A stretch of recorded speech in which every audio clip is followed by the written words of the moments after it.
পবিত্র কোরআন নাজিলের মাস এই রমাদান।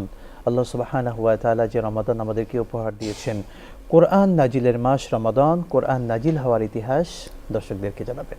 আল্লাহ সুবহানাহু তাআলার মানে তার যে বাণী, তার যে কথা, সেই কথাগুলো মানব জাতির হিদায়াতের জন্য তিনি রাসূল সাল্লাল্লাহু আলাইহি ওয়াসাল্লামের কাছে তার জীবদ্দশায় 23 বছর ধরে সময়ে সময়ে প্রয়োজন অনুপাতে তিনি যে বাণীগুলি দিয়েছেন সেটা সমন্বিত রূপই হচ্ছে এই পবিত্র কোরআন। মানব জাতির এমন কোনো দিক নির্দেশনা নাই যেটা এখান থেকে বর্ণনা করা হয়নি। সুস্পষ্টভাবে সবকিছু তিবিয়ানান লিকুল্লি শাই, সবকিছুর জন্য এটাকে পরিষ্কার করে বলে দেওয়া হয়েছে।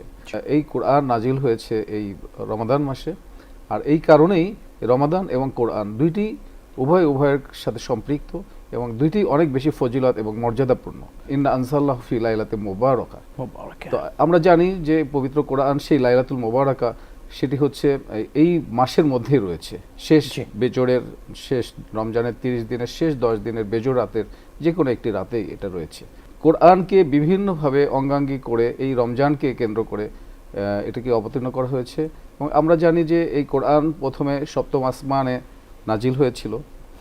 সেখান থেকে হযরত জিবরিল আলাইহিস সালাম এর মাধ্যমে হযরত মুহাম্মদ সাল্লাল্লাহু আলাইহি সাল্লামের কাছে প্রথম যে বাণী আসে, ইকরা বিইসমি রাব্বিকাল্লাযী খলাক, হে নবী আপনি পড়ুন যিনি আপনাকে সৃষ্টি করেছেন।